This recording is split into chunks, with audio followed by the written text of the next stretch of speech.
ಇಲ್ಲಿನ MLA ಜೊತೆಗೆ ಸಚಿವರು ಆಗಿದ್ದಾರೆ ದಿನೇಶ್ ಗುಂಡೂರಾವ್ ಅವರು. ಕ್ಷೇತ್ರದಲ್ಲಿ ಕೆಲಸಗಳಾಗಿದೆಯಾ, ಹೇಗೆ ಸರ್? 100% ಸ್ಥಳೀಯ ಮಟ್ಟದಲ್ಲಿ ಮಾಡಿದ್ದಾರೆ. ಅದ್ರ ಬಗ್ಗೆ ಬೇರೆ ಮಾತೇನಿಲ್ಲ. ಈಗ ಆರೋಗ್ಯ ಸಚಿವರಾಗಿದ್ದಾರೆ, ಕೆಲಸ ಮಾಡಿದ್ದಾರೆ. ಫಾರ್ ಎಕ್ಸಾಂಪಲ್ ಇಲ್ಲೇ KC ಜನರಲ್ಲು ಅದಕ್ಕೆ ಒಳ್ಳೊಳ್ಳೆ ಅನುದಾನಗಳನ್ನ ತಂದಿದ್ದಾರೆ.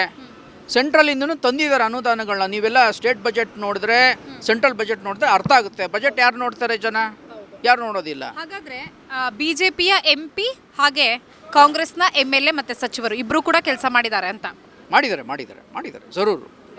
ಸರ್, ಈಗ ಮೈತ್ರಿ ಮಾಡ್ಕೊಂಡಿದೆ ಲೋಕಸಭಾ ಚುನಾವಣೆಗಾಗಿ BJP ಹಾಗೆ JDS. ಇದ್ರ ಬಗ್ಗೆ ತಮ್ಮ ಅಭಿಪ್ರಾಯ ಏನು ಸರ್? JDS ಅವರು ನಮ್ಮ ಜೊತೆಲೇ ಇರ್ತಾರೆ. ಹೀಗಾಗಿ JDSನವರು ಬಹುತೇಕವಾಗಿ ಎಲ್ಲ ಕಡೆನೂ ಗೆಲ್ತಾರೆ. ಅವರ 28 ಕ್ಷೇತ್ರಗಳಲ್ಲಿ ಮೈತ್ರಿ ಅಭ್ಯರ್ಥಿಗಳು ಎಷ್ಟು ವಿನ್ ಆಗ್ಬೋದು, ಕಾಂಗ್ರೆಸ್ ಎಷ್ಟು ವಿನ್ ಆಗ್ಬೋದು ಸರ್? ಒಂದು 20 ಮ್ಯಾಕ್ಸಿಮಮ್ ಸೀಟು BJP ಬರ್ಬೋದು, 4-5 ಸೀಟು ಕಾಂಗ್ರೆಸ್ ಬರ್ಬೋದು, ಒಂದು 2-3 ಸೀಟು JDS ಬರ್ಬೋದು.